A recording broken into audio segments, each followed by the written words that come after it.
Hi everyone, my name is Steph. This is the Novelty Corner and welcome back to my channel. Today I have a recommendations video that is going to be quite long, so please get yourself a drink, a snack and get comfy because I'm going to be recommending over 100 Australian books for the Australian Readathon, which is taking place in November. Those of you who follow my channel will know that I posted an announcement a couple of weeks back about this readathon and that I'm one of the co-hosts alongside Mel, Meredith and Wren. And this readathon has a series of prompts and I thought I would recommend a bunch of books that fit multiple prompts. And I'm going to go in sort of categories and I'll talk about that in a minute. One of the very exciting things is that we had a section for host picks, and one of my host picks was Not My Type by Evie Mitchell. And I was talking to her the other night because I was asking her a question about representation in the book and I wanted to make sure that I was able to put it in this video. And I was telling her about the readathon and she very kindly has given us a code to use on her website to get a copy of Not My Type. So if you go to Evie Mitchell's website, so eviemitchell.com, and you use the code Novelty Corner, you can get a copy of the ebook or the audiobook of Not My Type for free. So the code will work once for you and you can choose the format you would like to use. I'm going to be getting the audiobook because I haven't listened to the audiobook for Not My Type yet. And I am actually planning on rereading this for the readathon. I think I'm going to reread it and annotate one of my copies of the book because I have 2 copies of it. And I will probably listen to the audiobook as I'm doing that. So I'm really, really excited by this. And thank you very much to Evie for supporting our readathon and for making it easier to access one of her books for the readathon, which is great because this book is the first book in the All Access series and has some fantastic rep. But I'm going to talk a little bit more about Evie's books when I come to my romance recommendation section. Let's keep going. These were the prompts for the readathon. So we had LGBTQIA plus rep, Aboriginal Torres Strait Islander, author, middle grade or YA, hot setting, free space, orange on cover, set in Australia, indie or self-published, and a host favorite.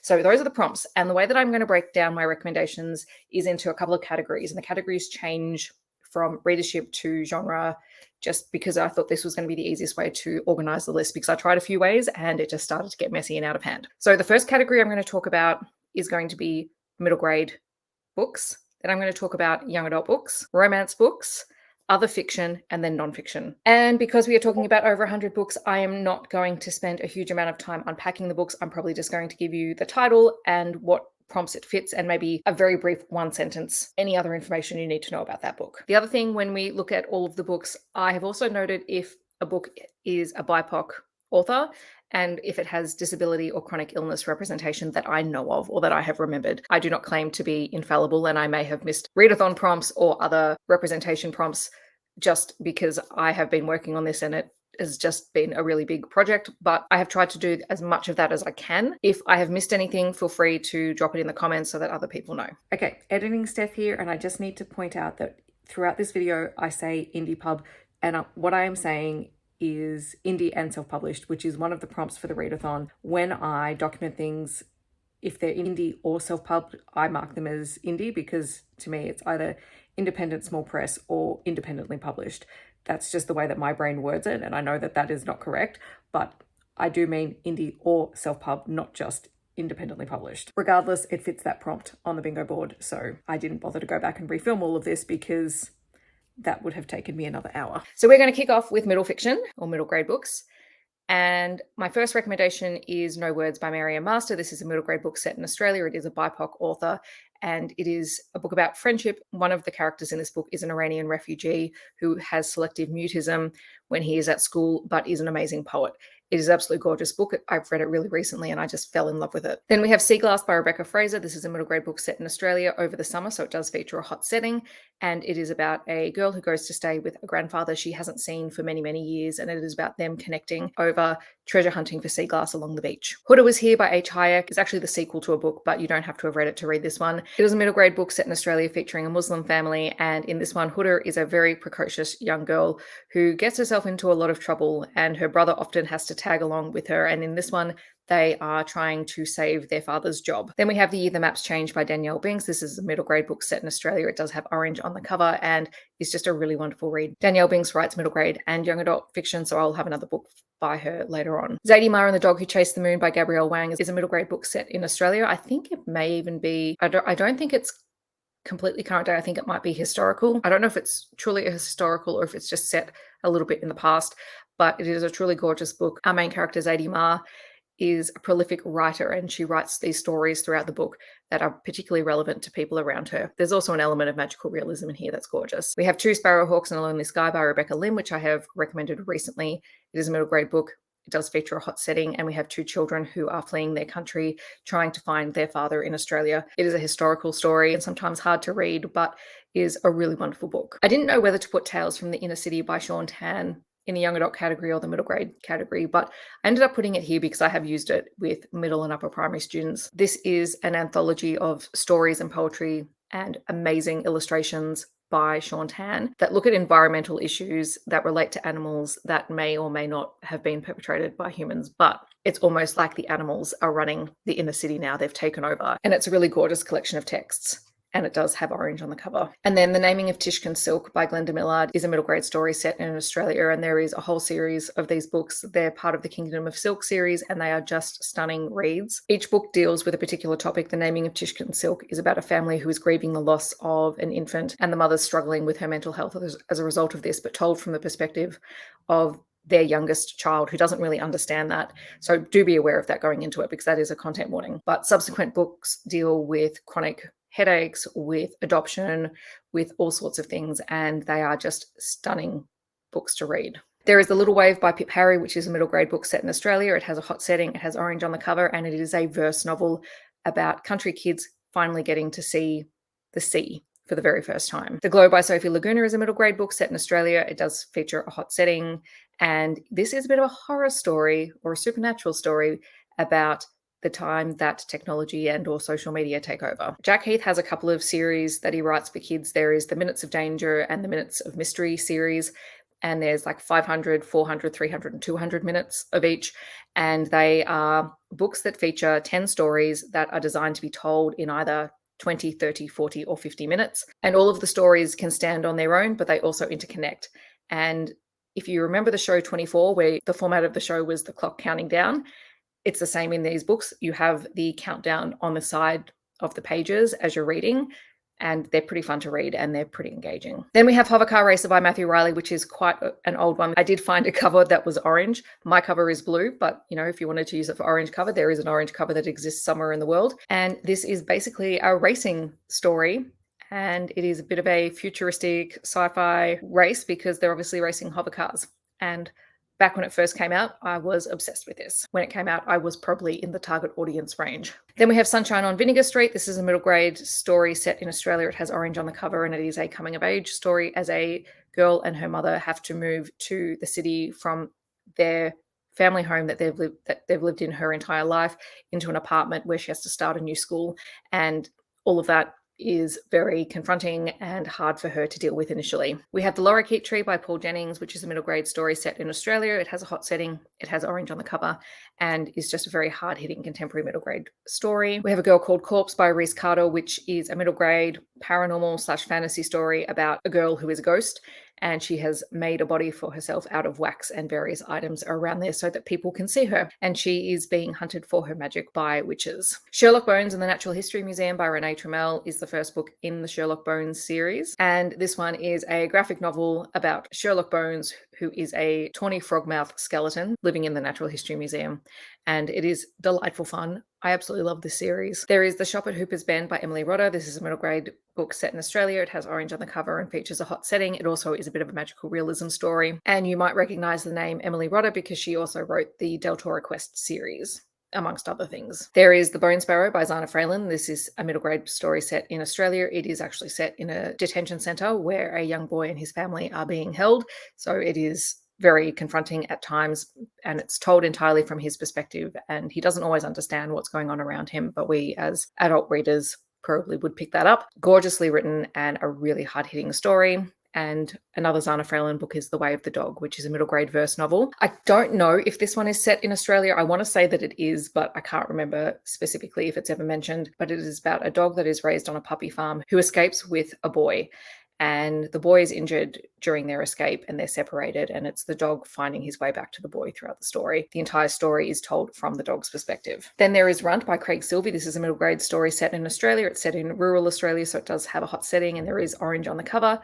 And we have a young girl who is training up Runt, who is a dog that she has found, and kind of adopted, and she's training him to be a show dog because she wants to win a prize that will help her save her family's farm. We have Black Cockatoo, which is a middle grade story set in Australia. It is a First Nations story by Carl Merrison and Hakia Hustler, and it is absolutely amazing. I'm actually going to be reading the follow-up to this during the readathon. There is Tumbleglass by Kate Constable, which is a middle grade time slip novel set in Australia, and it goes back through Australia's history, I think, to the early 1900s at one point, and I think also the 1970s. So it is a really fun book. And What About Tau by Oliver Pomavan is a middle grade story set in Australia. It is set in rural Australia, so there is a hot setting. There's orange on the cover and the title, and it is written by a BIPOC author. This is all about being the new kid at school. We have one student who has come from the city to move to the country, so that you have that change. And then another new student comes along much later who might be a refugee. And I actually listened to the audiobook for this, and it was phenomenal, probably because Oliver Pomavan got to narrate it himself. And I think when the author can do that, it's always amazing. There is Marku by Maine Wyatt. This is a middle grade story set in Australia. Look, it's probably more a junior fiction, but hey, we're going to call it middle grade. It does feature a hot setting, and it is a First Nations title. This one is about a young boy who loves to create things, and he wants to create and come up with a movie idea. And eventually he's inspired to create an Indigenous superhero, which I love. So next section is YA fiction. This first page is all Ellie Marnie books. I am a huge fan of Ellie Marnie's writing, and I have been since I started reading it 4 or 5 years ago. The Every series, starting with Every Breath, is a young adult story set in Australia and does feature sort of our weather. So it does feature hot settings at times. And this is a contemporary Sherlock Holmes reimagining set in Melbourne and is just phenomenal. This is more of a mystery series because they are solving mysteries. Then you have the Circus Hearts series, which starts with All the Little Bones. This is young adult / new adult story set in Australia. It is an indie published romance series. There are 3 books, and they're all set against a backdrop of a circus. So all of the pairings within the 3 books are either circus performers or part of the backstage crew for the circus. I love these a whole lot. I haven't read them for a while, and I definitely need to reread them at some point because I read them multiple times when they first came out. Then we have None Shall Sleep, which is a young adult historical mystery thriller story. This one features 2 new adult age individuals who are asked to come and help the FBI interview a teenage serial killer who won't speak to adults. Then there is The Killing Code, which is another young adult mystery thriller story. This one is a standalone, and it is also historical because it's set during the war and features female code breakers. Then we have Black by Fleur Ferris. This is a young adult, I suppose, mystery thriller as well. And this one is set in a small town and has a heroine who finds herself isolated and having to figure out what is going on around her when it seems like something very strange is happening in the town. Small Spaces by Sarah Epstein is another young adult psychological thriller. I'm pretty sure it's set in Australia and is just a really creepy sort of read, but well worth picking up. And then also by Sarah Epstein is Nightlights. It is set in Australia, and this one is either a very small press or it is self-pub book. And it is about a family who go and stay in a remote cabin in a strange town that is known for UFO sightings, and things rapidly begin to get very, very strange, and people within their family begin acting in strange ways, and they're not quite sure if it's aliens or not. I really enjoyed this one. It was a really interesting read.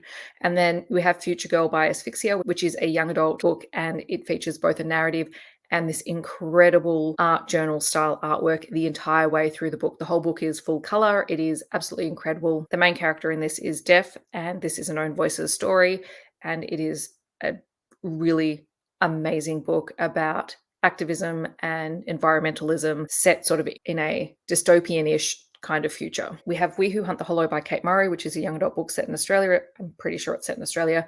It does feature a hot setting. It is a queer title, and it does feature witches. We have It Came from the Deep by Maria Lewis, which is a young adult book set in Australia and is an indie published book. This one features mermen. We have Only a Monster and Never a Hero by Vanessa Len. This is a young adult paranormal fantasy-ish series featuring characters who can travel back in time, but their ability to do that makes them monsters. And I had the best time reading these 2 books. Highly recommend them. Catching Telecrow by Amberlynn Quay Mulliner and Ezekiel Quay Mulliner is a young adult story set in Australia. It does have orange on the cover. It features a hot setting. It's a First Nations book, and it is one of my other host picks. I love this book. It has multiple points of view, one of which is a verse point of view. The rest of it is narrative. And our main character is dead, and she is a ghost, and only her father can see and talk to her. And he's in a town investigating a potential murder, and she is helping him to solve that crime. We have 2 Lily Wilkinson books. There is The Boundless Sublime, which is a young adult thriller-ish story. This one features a cult, and I can't remember if this one is set in Australia. I think it might be, so I forgot to put that in. And then we have After the Lights Go Out, which is definitely set in Australia, and this one is about the kids of a doomsday prepper who have to survive when the lights go out and nobody knows what's going on and their father is away from home. Gap Year in Ghost Town by Michael Pryor is the first book in his Ghost Town series. This one is a young adult story. It is set in Melbourne, so it is set in Australia, and it is about ghost hunters who are hunting ghosts around Melbourne locations. And I loved reading this the first time I picked it up because I got to see my city just being so well represented. It is a great one to read if you like ghost stories. Then we have our second Danielle Binks recommendation. This is one of her young adult titles. This is The Monster of Her Age. It does feature a queer sapphic relationship. We have We Didn't Think It Through by Gary Lonsborough, which is a young adult story set in Australia. It has a hot setting. It's a First Nations story, and it was one of Meredith's host picks. I read this a little while ago when it first came out. It is a very hard-hitting story. It does deal with how the justice system treats Indigenous youth, and that can be quite confronting. So be aware of that going into it, but it was very, very good. We are reading Gary Lonsborough's other young adult book, The Boy from the Mish, for the Readathon as our group pick. The Interrogation of a Charlotte Wolf is the first book in the Tribe series by Amberlyn Quay-Mulliner. It's a young adult story set in Australia. It has a hot setting, orange on the cover. It is a First Nations dystopian trilogy. And I really loved this the first time because it blends together a dystopian story with Indigenous dreaming stories. We have Sabriel by Garth Nix, which is a very famous young adult fantasy book. And this one has orange on the cover and was one of the very first fantasy books that I ever read. And Garth Nix is very well known for this series. Akane by Lynette Noni is a young adult fantasy series. This one is the first book in the Madoran Chronicles. This one, when I first read it, I always thought that it leaned a little bit towards a younger YA audience initially. As you get further in the series, it does sort of age up. Nevertheless, it was a really fun read. All right, then we have Queens of Geek by Jen Wild, which is a young adult queer contemporary story featuring a sapphic romance. We have Words in Deep Blue by Kath Cowley, which is a young adult story set in Australia. It features a hot setting and orange on the cover, on this cover at least. It is about 2 teenagers reconnecting after one loses their brother. So content warnings for loss of a family member.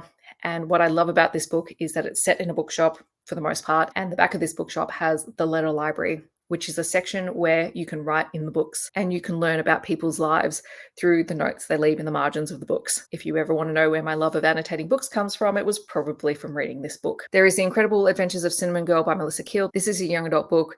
It has orange on the cover. It has a really kick-ass heroine, and I have not read this one for a very long time, although it seems to be getting a bit of a resurgence, which makes me so happy. And this was my first foray into Melissa Keel's writing. We also have The Surprising Power of a Good Dumpling by Y Chim, which was my first Y Chim book, and she also now writes picture books, which I think is great. This is a young adult book set in Australia. It does deal quite heavily with family and expectations. And I remember I did have a good cry while I was reading this book. Then we have Begin and Begin, a Love Oz YA anthology. This one was edited by Danielle Binks, who I've talked about a couple of times already. This is a really great starting point for Australian young adult authors if you don't know where to begin. I have Kindred, 12 Queer Love Oz YA Stories. Again, this is an anthology collection. It features LGBTQIA plus representation. It has orange on the cover and it does feature BIPOC authors. And also, I've just realized there is at least one First Nations author in here as well. Anything But Fine and Take a Bow, Noah Mitchell are both queer young adult stories by Tobias Madden. And Anything But Fine also has orange on the cover. Anything But Fine is about a teen whose life changes when he has an accident and he has to recalibrate what he is thinking about his future. Neverlanders by Tom Taylor is a young adult graphic novel. This book actually won the older readers category of the Children's Book Council Awards for 2023, which is the first time a graphic novel has ever won. And it is a Peter Pan inspired / reimagined type story. Two Can Play That Game by Leanne Yong is a young adult book set in Australia and has orange on the cover, and it is about 2 gamers who fall in love with each other when they argue over getting the last copy of a new release game. And then there is Sister Heart by Sally Morgan, which is a young adult First Nations verse novel, I'm pretty sure from memory, set in Australia. And because it is set in Australia, it will feature a hot setting and it's just a really poignant read. So then we come to romance. So I said I would talk about Evie Mitchell some more, and here we are. So Evie Mitchell writes a lot of different types of romance. She has romantic suspense, she has MC, dystopian romance, she has contemporary romance. All of her books are steamy romance books, so they're all open door. Here are just some recommendations that I have for you. So there is Runner, which is a post-pandemic dystopian type story. It does feature an MC. We have a kick-ass girl gang group who end up having to team up with the MC. It is set in Australia, and it's probably the darkest of Evie's series. I will be reading book 4 in this series for the readathon because I need to catch up, and I have really enjoyed it so far. Not My Type and Love Flushed are books 1 and 2 in the All Access series. Not My Type has orange on the cover. It's an indie romance. It is a host pick, and it does feature disability representation. Love Flushed is an indie romance that does feature chronic illness representation. And then the A-list is part of Thor's shipbuilding, but characters that are in the A-list also make an appearance in the All Access series very briefly. So there's a bit of a crossover here. The A-list is an indie published book. It does feature disability representation. And the one thing I do want to say about Evie Mitchell's books is that she does her research. If she is writing about something that is not her own lived experience, she takes her time and does her due diligence on the representation. The other thing that I didn't put in here is that Not My Type and Love Flush, the All Access series, has a really amazing friendship group, and that members of that friendship group do identify on the LGBTQIA plus spectrum. So while the main characters of these two books are not necessarily queer, there is queer representation in the stories. Then we have Tic Tac, Mistletoe and Christmas Wishlist by N.R. Walker. These are both part of the same series. They're about expat Australians over in the US at Christmas time. These are indie published books and are both queer romances. We also have Tallowood, which is an indie queer romance set in Australia. It is a mystery story featuring an Indigenous police officer investigating the murder of a queer man. And then you have Upside Down, which is a really feel-good book if you want to pick it up. It is an indie queer romance. It is set in Australia, and it features two heroes who are both asexual and at different points in their asexual journey. And they meet, become friends, and then eventually fall for one another. And their relationship is witnessed by the people that they regularly take the bus with. And those side characters are some of my favorite side characters in any book. They have called themselves the Soup Crew, and they are deeply invested in our hero's relationship and very encouraging of them. Then we have Saxon James and Eden Finley, who often write together but also write independently of one another. So The Husband Hoax by Saxon James is a really fun indie queer romance, and it is book 1 in the Accidental Love series and does feature a fake relationship. Up in Flames by Eden Finley and Saxon James has orange on the cover. It's an indie published romance and is another queer story. This one was surprisingly hard-hitting and is a standalone book, although there are characters that tie into some of their other series, but you can read this one without having read any of those. Power Plays and Straight A's is the first book in the CU Hockey series by them. I recommend this entire series. Power Plays and Straight A's is probably not my favorite book in the series. I do enjoy it, but it's not necessarily my favorite, but it is the first book in the series. So I tried to just include the first books where I could. And this is an indie queer college hockey romance. And then Egotistical Puck Boy is the first book in the Puck Boys series, which is the follow-on from the CU Hockey series. These are indie queer professional hockey romance books, and they're all about basically the screw-ups of the NHL world who just keep finding themselves in trouble and somehow end up falling in love with the perfect person for them. I always know I'm going to have a pretty good time with Eden Finley and Saxon James's hockey romances. Then we have Kings of Mayhem by Penny D. This is an MC romance. It is independently published. This one does feature darker themes because it is an MC romance. It is the first of essentially a duet, but you could read the first book and probably be fine with that. Not Your Pucking Girl by Sheridan Ann is an indie published college hockey romance. The Takeover by T.L. Swan is the second book in the Miles High Club series, which is my favorite of the Miles High Club books. It is an indie published romance featuring an age gap with an older heroine who already has children. And then you have A Soul to Keep, which is an indie monster romance. So then I have 2 Louisa Masters books. One is Spirited Situation, which I've recently read. This is an indie published queer ghost story series and is quite fun, where you have a series of characters falling in love as they work at a haunted mansion. Quite literally, it's haunted. The ghosts are characters who they can all talk to and are deeply invested in everyone's love lives. Demons Do It Better is the first book in the Community of Species series by Louisa Masters. It is an indie paranormal series, which is very quirky. You have some over-the-top characters. You have demons, hellhounds, vampires, sorcerers, you name it. It's really fun. Anna Hackett is a Western Australian romance author. I've included the first book in the Norcross Security series, which is The Investigator, and the first book in the Sentinel Security series, which is Wolf. A lot of Anna Hackett's books interconnect, particularly her romantic suspense books like these two. Norcross takes place before Sentinel Security, and they are really entertaining if you just want something that is fast-paced, fun, and doesn't take itself too seriously. Envy by Lana Paherchek is the first book in the Deadly Seven series. This is about a group of individuals who were genetically designed to embody the 7 deadly sins, and they have superhuman abilities that allow them to combat the 7 deadly sins in others. The Longing of Lone Wolves by Lana Paherchek is the first book in the Fate Guardians series. This is a paranormal fantasy romance series. I've only read book 1. I am planning on reading as many of the other books as I can during November. I'm looking forward to it. Both of these are indie published. Then I have a couple of Kylie Scott recommendations. She predominantly writes or only writes contemporary romance. We have Famous in a Small Town, which is an indie published small town romance. It is also a celebrity romance, and it was the kind of celebrity romance that I like. And this one does feature orangish colors on the cover. And then we have Fake by Kylie Scott, which is an indie published contemporary romance. This one is definitely a celebrity romance. The hero is a very, very popular actor, and he ends up asking a waitress that he meets to be his fake girlfriend because he needs one. We have Bound by Truth by Suzanne Cass, which is another romantic suspense story. This one is indie published and it does have orange on the cover. Then I have 2 Carly Lane books. These are both closed door rural romances, so beware of that going into it. But I've been reading Carly Lane for years and I really enjoy her writing style. And I go into them knowing that they're closed door romances, so that doesn't bother me at all.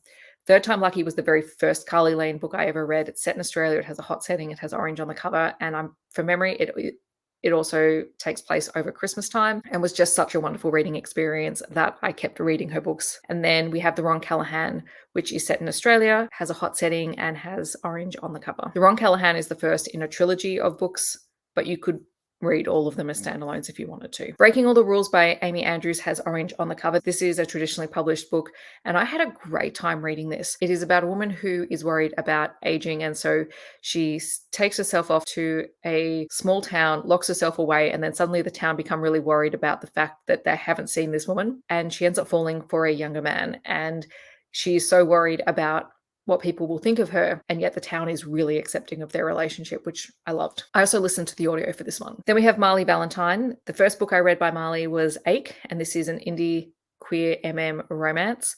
And then Without You, which is an indie queer romance. This one also has orange on the cover. Her books tend to feature some heavy-hitting topics, so definitely check out content and trigger warnings before you pick them up, but they are very beautifully written. Deal with the Demon by Amy Wright is an indie published monster romance. I had a lot of fun with this one. I wasn't sure what to expect, and I ended up really enjoying it recently. And Reverie and Redemption by Cadence Snow is an indie published monster romance Why Choose story. And in this one, our heroine is pursued by 3 sleep demons. I wasn't sure where these would fit. These would definitely fit your free space, but I wanted to include them because they're all traditionally published books by Australian romance writers. So there is The Hating Game by Sally Thorne, Kiss of Steel by Beck McMaster, which is sort of a steampunk historical paranormal story, which is really enjoyable. And then you have 2 books by Jodie McAllister that are part of the same series. There's Here for the Right Reasons and Can I Steal You for a Second? Both of these books are set during the filming of a Bachelor-like TV series. Both stories run concurrently with each other, but focusing on different people within that world. It also takes place during the pandemic, so the entire cast and crew get locked down, so there's a forced proximity element. They're really fun, and I have the 3rd book as an arc that I will probably try and read for the readathon because I really enjoy these. We're slowly getting towards the end. We have other fiction, so this could be any genre. So we have Terra Nullius by Claire G. Coleman, which is a First Nations dystopian sci-fi reimagining of the history of Australia's colonisation. It is a confronting and at times hard read. It is really good. It does feature a hot setting and it does take place in Australia, or this world's version of Australia. Jane Harper is one of my favourite Australian writers. She writes crime/mystery stories. The Dry is one of my host picks. It's set in Australia. It features a hot setting because it takes place in rural Australia, and there is orange on the cover. It is the first book in the Aaron Falk series and is about a federal police officer who goes back to his hometown for the funeral of his former best friend and his family, and realizes that something is not quite right. The Survivors by Jane Harper is set in Australia and features orange on the cover. This one takes place in Tasmania, and I included it because it does feature a different location and is It's a little bit different in tone, I think, to The Dry and The Lost Man, and The Survivors is a standalone, and The Lost Man is also a standalone story. It is set in the north of Australia, and it features a very hot and dry setting. It also fits the orange on the cover prompt. These are all incredible. Jane Harper really knows how to write setting as character. And if you want some really amazing descriptions of what it's actually like to live in some of the harshest locations in Australia, then definitely pick up these books. I should also say The Dry has a movie, and its sequel, Force of Nature, also has a movie. I had to include Matthew Riley in here just because I've been reading Matthew Riley since I was 15 years old. Ice Station is my favorite book. This one is set in Antarctica. We have Area 7, which is the follow-up to it. This one does have an orange on the cover, so it would fit that prompt. Seven Ancient Wonders. Seven Ancient Wonders also has orange on the cover. It does take place in hot settings, and part of the story is set in Australia. Ice Station and Area 7 are all military action thriller type stories. Seven Ancient Wonders is an action adventure story, and Contest is a story that takes place in the State Library of New York, where a man and his daughter end up locked inside the library as part of an alien contest to the death. This one is clearly a sci-fi book and is a lot of fun. Hangman by Jack Heath is another really great crime novel. This one was one of Wren's host picks. I absolutely love this series as well. Kill Your Brother by Jack Heath is also really good. It does have orange on the cover. The Dark Lake by Sarah Bailey is another crime novel. It does take place in Australia and features a female detective who is really struggling with things in her life. The one thing that I'll say about The Dark Lake is if you like those books that almost make you feel claustrophobic, it definitely had that kind of atmosphere. Then we have Meet Me at the Intersection, edited by Rebecca Lim and Amberlynn Quay-Mulliner. This is another anthology. It's obviously got a lot of orange on the cover. It does feature First Nations authors, queer authors. It is heavily based around Australian settings. It does feature BIPOC and disability representation in here as well. And it does feature fiction and non-fiction short text inside, which brings us to the non-fiction section. So The First Scientist by Corrie Tutt is actually a picture book, but is very, very accessible to any age category. It is a First Nations look at Australia's first scientists. So it looks at inventions and innovations from Australia's first peoples from the very beginning, and it features various categories and is just a really interesting read. So obviously it's set in Australia and has orange on the cover, but I absolutely love this book. It's great for kids, but it's equally great for adults because I can almost guarantee that most adults do not know the information in this book. There is Growing Up Aboriginal in Australia, which is an anthology of First Nations stories. This is edited by Dr. Anita Heiss. Obviously, it's set in Australia, and it is people's personal accounts of growing up Aboriginal in Australia. Stan Grant's Talking to My Country is a really hard-hitting commentary on his experiences as an Indigenous man in Australia. Stan Grant is a journalist, and he has written many books now, but this was the first one of his that I read. It is a First Nations book, and obviously it's set in Australia. Living on Stolen Land by Amberlynn Quay-Mulliner is a First Nations verse book that talks about the impact of Australian colonisation. It is set in Australia and it has orange on the cover. And then I've included the Growing Up series. So there's Growing Up Muslim in Australia, Growing Up Queer in Australia, Growing Up African in Australia, and Growing Up Asian in Australia. And all of these, and just like Growing Up Aboriginal in Australia, are anthologies of personal accounts and experiences people have growing up in Australia. They're amazing. And as you can see on the screen, they fit plenty of prompts as well. And that brings us to the end. So I'm putting this back up on the screen because if you have stuck around and you have not yet been convinced to go and download a copy of Not My Type, the ebook or the audiobook, go and support Evie. She's amazing. And definitely make sure you use the code Novelty Corner so that you can get the ebook or the audiobook for free. And while you're there, check out some of her other books because she has a great variety to choose from. So yes, we are done.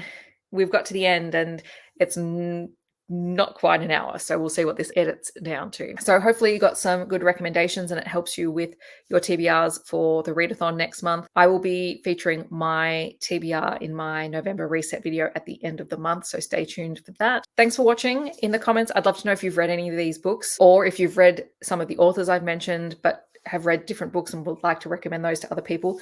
Please, please, please put your recommendations in the comments as well so that people can find it. I want this to be a big general resource for everyone. I also have an A to Z of Australian romance books, which I'll leave linked on the screen. I forget where it is. I have done that before and it does feature some different books as well. If you want to let me know that you're here but you don't want to leave a comment, feel free to leave a koala emoji. Otherwise, I hope that wherever you're in the world, you're staying safe and healthy, and I will see you in my next video.